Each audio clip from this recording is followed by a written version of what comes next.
Hey, I'm here with two USC legends, Don Buford, who needs no introduction, and his son Damon, who also needs no introduction. USC baseball legends, major league legends, and so much legacy and LA history right here. We got to start with you, young man, this handsome young man. Thank you. Some people will say you were the Jackie Robinson of college baseball. That you broke the color line. You were the first African-American player at USC. Yes, that is Speak to correct. that, because that is pretty mind-blowing to think about now. You grew up in LA. Right, You grew up very close, going to Dorsey High. right.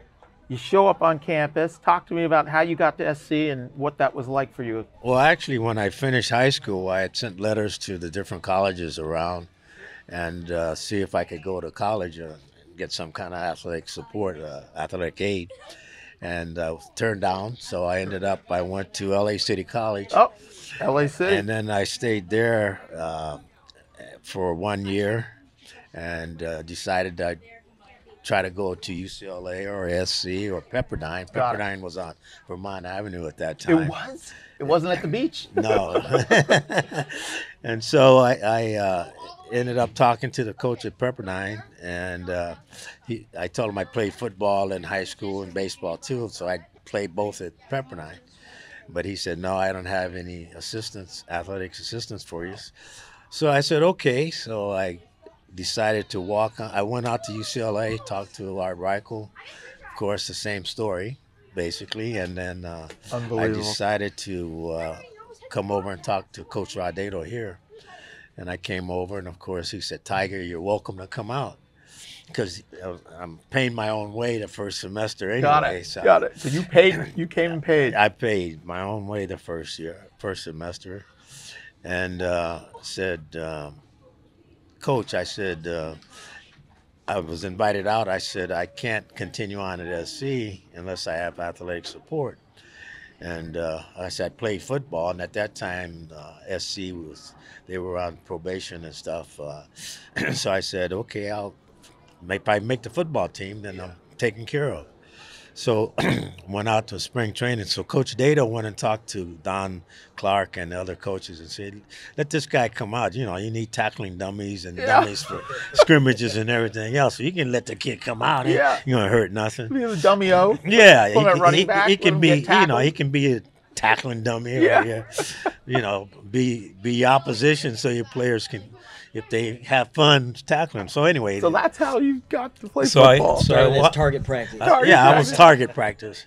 I was the 21st or second back on the depth chart. Yeah.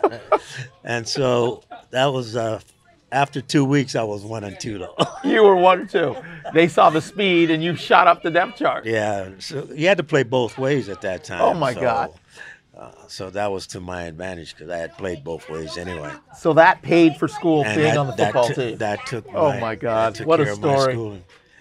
And then after that, of course, we won a NC2A championship in '58 with Rod Dedeaux, and come back in '59 with the same ball club almost. We lost Ron Fairley. Yeah.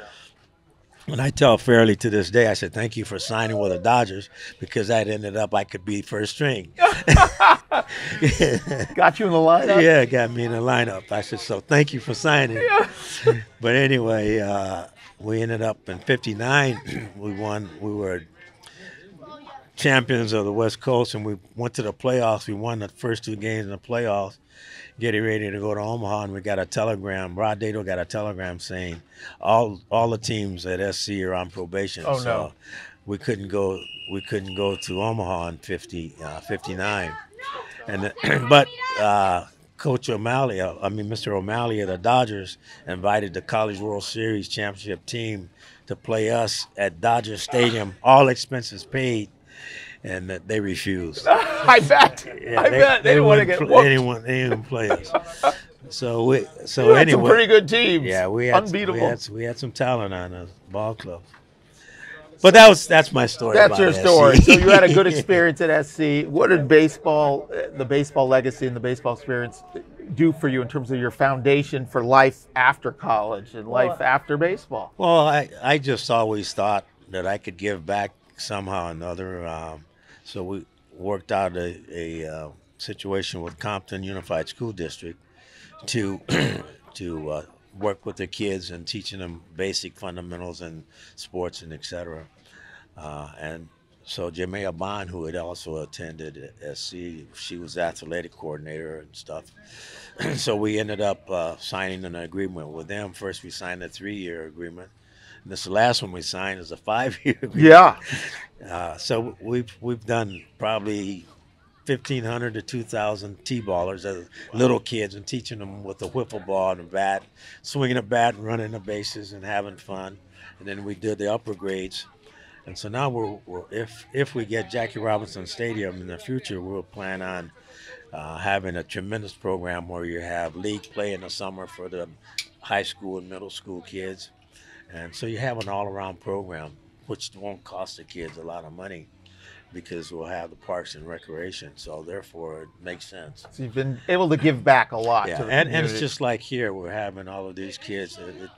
The community will tremendously improve, and the kids will be friends and knowing each other, and they're playing on the same team. So the gang stuff won't even exist because, hey, that's my friend, that's my teammate. Why am I going to fight him or stuff like that? So that it's a positive. I'm going to now jump to this young man, Damon.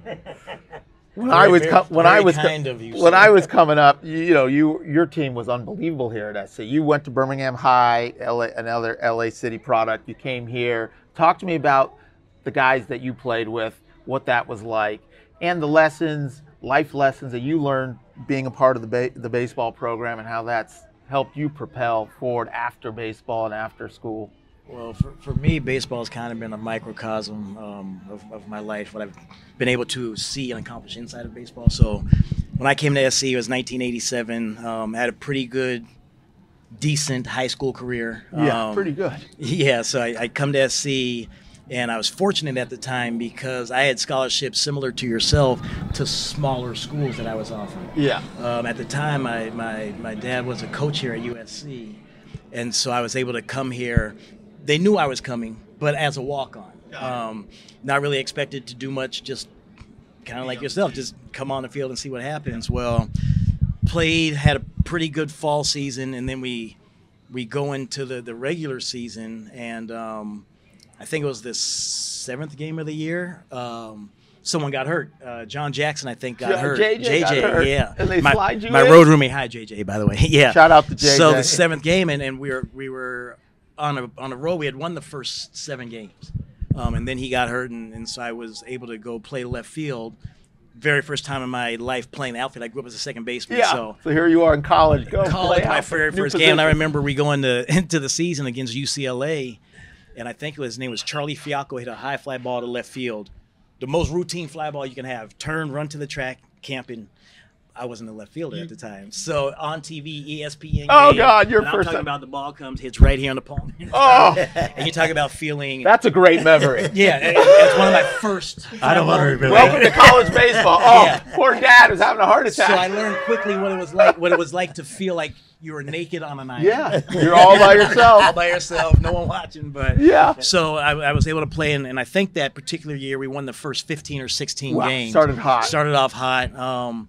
We ended up missing the College World Series by 1 game, but to speak to the team that year, I led off. It was myself, Bret Barbarie, Rodney Peete, Jim Campanis, Brett Boone, Murphy Proctor, Jeff Cirillo. So we had a lineup of 9 guys. You can go play the Yankees. Those guys. NFL, MLB, right? So so it was a very good team. And what you learn at the time, I was a young freshman. I was 17 years old. Yeah. So I come in and I see guys like Campanis and Rodney Peete, how they carry themselves and how you prepare for a game and how you stay ready. And it's literally the epitome of life. You have to get yourself ready for if the opportunity ever presents itself, right? So if it's time to be an entrepreneur and you have an opportunity to open a store, if you haven't done the research, you're not ready for it. So for me, it's the same thing in baseball and in life. So the lessons that I was able to see and the personalities and the different cultures that you see playing baseball and traveling and going to different places, for me, is the best life experience. On top of being in college and learning actual real lessons, the life experience is 100%. Yeah, I always say some of those life and people lessons were as valuable as any degree from Harvard or Stanford or USC. I mean, of course, getting a degree from SC and getting an education is invaluable in life, but the people you meet, the relationships, the exposure to so many walks of life, traveling as a young age, those are the things that really give you a foundation for life. To get back to you now, and those lessons, when you left SC and became a professional baseball player, you now were going out into a very different world. Obviously, LA has always been sort of a very liberal, very open type of city. But now this is, what year are we talking about with segregation and everything that was going on in America? And you're heading out into small town America for minor league baseball. What were some of those tough, there must be some challenging times. It was very challenging and experiences that I had. The first year, actually, I started out with a AAA contract at San Diego, which was a White Sox organization, AAA club, and I had a great spring. I hit 400 in the spring. 400. Floyd Robinson hit 405. Was it Little League? Floyd Robinson hit 405. Woo. And so I figured I'm going to make the AAA team. And George Mekovich was the manager of the ball club. So anyway, we open up the season, and I'm playing, and I'm hitting 280. Starting out, and then I sprained my left wrist, and honest to goodness, I couldn't hold it. Mic. I couldn't hold it back, but the manager wouldn't take me out of line. So you're playing and you can't hold the bat one-handed. So I learned I'm bunting. You learned how to bunt. And so after a couple weeks, he wouldn't take me out of lineup. So he was using that as an excuse to send me out because he didn't want me on a AAA club, but college kid coming out right away. So so my average dropped down. So now I go to Lincoln, Nebraska, which is Nebraska. Which was I guess like C. It gets better. Oh, it gets better? C ball at that time. So now I couldn't find a place to stay, so I ended up Virgil Botts, who was the Aunt Jemima pancake representative. Yeah. I stayed in her house. She had a little basement apartment. That's where you lived. That's where I stayed. And I stayed there that year and had a good year. Next year, I go back to AAA and the spring training. And so now spring training is back east. And so one of the scouts said that when they had the meeting in the winter meetings where they sent all the players out to ABC, Barstool, and that stuff. So the scout told me, he says, when your name came up, they better send you out. They better send you out right away, otherwise you'll make the AAA team. So I didn't even get to go to spring training with the AAA club. They sent me to the minor league team in spring training, and I had a good year. So anyway, that's a few bumps on the road, a few challenges, obstacles. That's only one bump. That's only one. How many years were you in the minors before you got called up?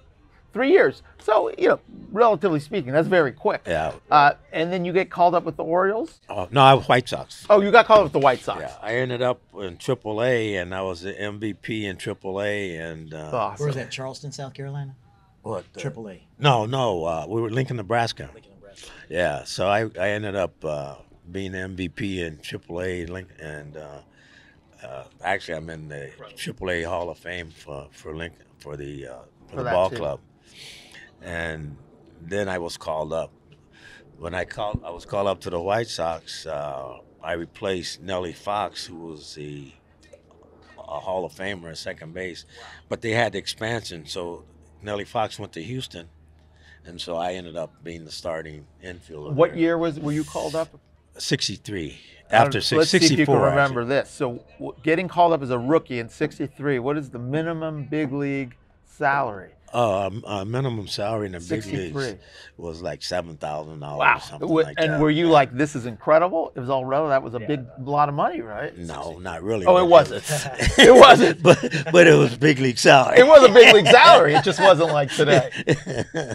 Obviously, you went on to have a legendary big league career, World Series, Baltimore. What are some of the favorite baseball memories, or whether it's life lessons, whether it was baseball plays? What are some highlights that stand out to you? Obviously, you've had a long, lustrous history of baseball. Well, the memories kind of continue on year to year. There's so many great ones. Making it to the World Series had to be a very valuable memory, and the idea that we lost to the Mets and we shouldn't have, pardon the thoughts. How a bases loaded and Ron Sabota making a diving catch in right center field off of Brooks Robinson. And if he misses that ball, we score 4 runs instead of 3. But anyway, he made the catch and they won. But 1 inch. we felt like we could repeat, and we came back and repeated 69, 70, 71. We were in 3 consecutive World Series. So we beat Cincinnati in 70 and lost to the Pirates in 71. Clemente beat us in 71. He was pretty good. I've heard of that guy. Pretty good guy. Yeah, pretty good. Well, you've had such a long historic and what an incredible legacy. You've given so much back to the community, to USC, to Dorsey, to professional baseball. So it's always an honor to have you. You're always such a pleasure to be around and to see these kids get exposure. I would love to talk to you. What was it like growing up when your dad's a big league legend? I mean, that's not a typical experience. You know, it might be normal for you, but for us regular people, when your dad is Don Buford and then you walk into to play at USC where what was that like? Was it pressure? Was it expectations? So in 1984, he was coaching with Frank Robinson up in San Francisco for the Giants. And at the time, I was 14 years old. You're just starting high school age. Right, and you start to compare yourself to other players. Yes. And so I was very fortunate that him and Frank let me be a bat boy and travel with the team for like 2 months out of the summer. Right? So that was summer break. That was camp. Summer break. So my camp was in the big show. league clubhouse. And I got to go on the road with them. The culmination of my summer, I got to go on the road with them. It was like a 10-day road trip. And this experience, I actually thought I was in a big – I remember a game in Atlanta, and it went extra innings. And Frank had used up all the position players. And it was like – I don't forget what time it was, what inning it was, but they needed someone to go hit. And I was down there 14 years old thinking myself, hey, I better go get my cleats on. Really? I'm about to go at 14 years old. So go step in the box. Yeah, and so for me, it was just the lifestyle, and you can't really replace those memories and that experience. Because by the time I finally did make it, I had already seen most of the stadiums. I already experienced the upper deck and the fans and the crowds, and it was just a hurdle that I didn't have to jump. So I'd already been there. So one good story as we talk about experiences. That same summer, we're in San Francisco, and I was pretty decent catching fly balls. So during batting practice, I'm out there in center field, running around shagging. I'm making plays out there, and the fans, 5,000 fans standing at 14. Put down a show. It was awesome, right? Too bad we didn't have Instagram. You would have had a huge following. I could have monetized. Yeah, right? Absolutely. So there was a kid out there in the outfield that said his dad would take him to the game. He's from Oakland, and he used to see these little kids running around making the plays, and he was, for lack of a better word, jealous. He would love to be on the field. You wanted to be on the field. Fast forward 10 years. There's a gentleman, his name's Billy Owens, not the basketball player, but he went to U of A, played quarterback at U of A, sandwich pick for the Orioles, played in the minors with the Orioles. He's currently assistant general manager with the Oakland A's, been there for 20 years, whatever. He was the kid in the outfield. He ends up coming to live. He lived with me together for like 10 years. Wow. He was leaving California, driving through Arizona to go to spring training. Just coincidental, he stopped at my house for a week and ended up staying for 10 years. This is the kid that used to watch us. And so it's just how small the world is. It's such a small world. Why don't you tell me, what are some of your fondest baseball memories in the big leagues or SC? Or is there anything that, I'm sure there's a ton of stuff that stands out that There's a ton, but you really can't beat playoff baseball time. Those postseason, the postseason, the energies in the stands and throughout the clubhouse are awesome. So I was fortunate, never made it to the series, but I went to the postseason 3 times, and just those experiences can't be beat. Well, baseball is a very family-oriented sport. We got generations here. My son's out here playing. So hopefully we'll continue the fight on SC tradition. Absolutely. Camp's here. Purcell's here. You come here's another good story as we're talking about experiences. I coach those guys. More legends. If I ever do play the lottery, like when it was just 1.75 billion, my numbers for the lottery are the numbers of our first 6 guys in the lineup for Really? 7. So you're in there 31. I love it. Does that mean he gets 10% if you win? It means we didn't win anything. He'll tell you. Hey, we got some great guys here. We've had a good day. Thank you guys for sending a few minutes. Camped here. We got both Bufords. I got my kids out here playing, but thanks, guys. So hopefully the future of USC baseball is bright. And, you know, there are a lot of lessons learned on this field that help us here in athletics, but also in life. And thank you guys for always bringing the positive vibes and educating and anything else you want to part with. I guess the most rewarding part for me is to hear young kids say, that's the most fun I ever had. And that's worth it. You heard it here first. Fight on, guys.